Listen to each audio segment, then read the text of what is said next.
నేను లైక్ చేసేది బుద్ధులే కానీ బుద్ధుల లక్షణాలు నాకు రావట్లే.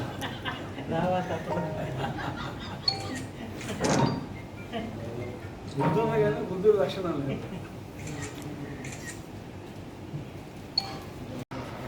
గత ప్రభుత్వంతో నేను గత ప్రభుత్వంలో పార్లమెంటు సభ్యుడిగా భాగస్వామి అయినప్పటికీ కూడా తెలుగు భాష మీద నేను 2019 నవంబర్లోనే తెలుగు భాషను చంపే ప్రయత్నాన్ని ఆపాలి, మాతృభాషను చంపే ప్రయత్నం ఆపాలి, తెలుగును కాపాడాలి అని చెప్పి పార్లమెంట్లో నేను చేసిన విన్నపమే మొట్టమొదట ఒక పెను దుమారానికి కారణమై ఆ తర్వాత సరే ఇంకొన్ని తప్పు మీద తప్పు అలా చేస్తూ ఉంటే ఆ తర్వాత అది నా మీద హత్యా ప్రయత్నం దాకా వచ్చి నా ప్రభుత్వాన్ని కూలదొయ్యాలి అని చూస్తున్నారని కేసు పెట్టింది నా ఒక్కడి మీదే.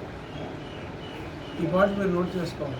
ఏ ఇతర వ్యక్తి మీద కూడా వాళ్ళ నాయకులు కావచ్చు, లేదంటే చిన్నవాళ్ళు కావచ్చు, ఏ వ్యక్తి మీద కూడా నా ప్రభుత్వాన్ని కూలదోయడానికి కుట్ర చేస్తున్నారు అన్న కేసు పట్ల ఒక వ్యక్తిగా నా మీద పెట్టారు. ఒక ఆర్గనైజేషన్గా TV5, ABN, ఆంధ్రజ్యోతి మీద కూడా పెట్టడం జరిగింది. సో అంత కక్ష కూడినప్పటికీ కూడా ఎక్కడా తల వంచకుండా ఇటువంటి పాలన, ఇటువంటి భాషాద్వేష పాలన ఉండకూడదని మొదలుపెట్టింది. ప్రజాద్వేష పాలనగా మారిన తర్వాత నా ఉద్యమాన్ని నన్ను చంపాలని చూసినా మరింత తీవ్రతరం చేసి అనుకున్న లక్ష్యం సాధించాం.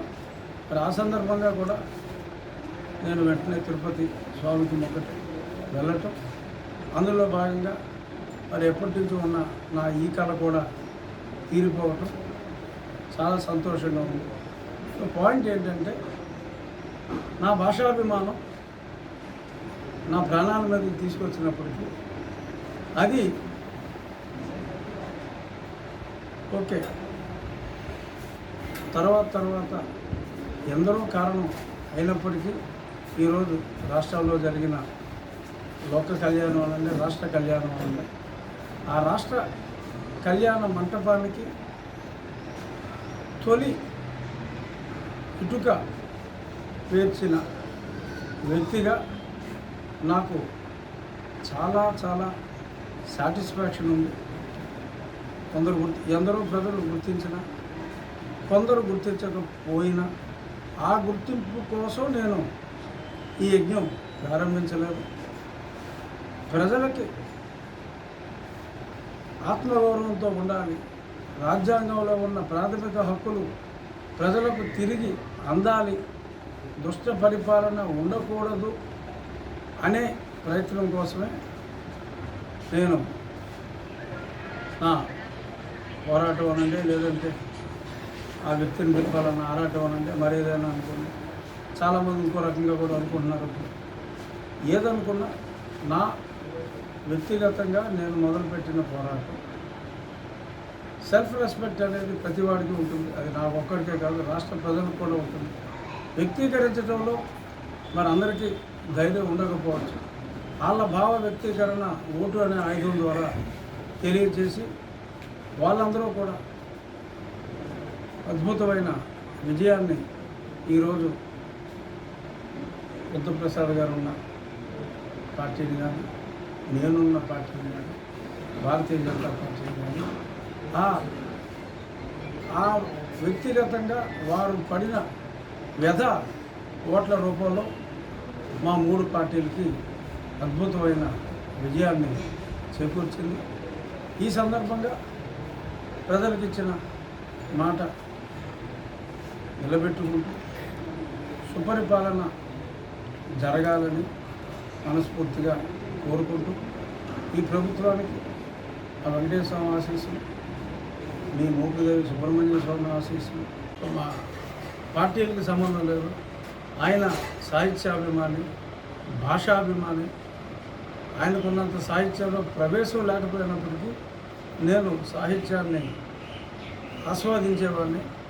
సంగీతం, సాహిత్యం, తెలుగు భాష, తెలుగు సంస్కృతి ఇదే నన్ను బుద్ధప్రసాద్ గారికి నన్ను శిష్యుడిగా, ఆయన అభిమానిగా నన్ను చేసింది. పార్టీలు ఏవైనప్పటికీ కూడా మా అభిమతం తెలుగు, మా ప్రాధాన్యత తెలుగు భాష, తెలుగు సంస్కృతికి. ఎప్పటికీ కూడా భాషాభిమానులుగా మేము ఎప్పుడూ కూడా కలిసే ఉంటాం. ఈరోజు ఆయనతో కలిసి మీడియా ముందు మేము చాలా పుస్తకావిష్కరణలో వాటిల్లో తరచూ మేము కలుస్తూ ఉంటాం. సమయం కుదిరినప్పుడు ఎప్పుడు మాట్లాడుకున్నా మేము ఎప్పుడు రాజకీయాల గురించి మాట్లాడుకున్నాం. సంగీతం, సాహిత్యం, కళలు వీటి గురించే మాట్లాడుకున్నాం. ఆ సమ్మేళనం ఎప్పుడు కూడా అలాగే ఉండాలి, ఉంటుంది. హిట్ టీవీ యాప్ ని డౌన్లోడ్ చేసుకోండి. ఇందులో short news, live news, entertainment movies అన్ని అవైలబుల్ గా ఉన్నాయి. Please download hit TV app. Hit TV యాప్ని ఫ్రీగా డౌన్లోడ్ చేసుకోండి.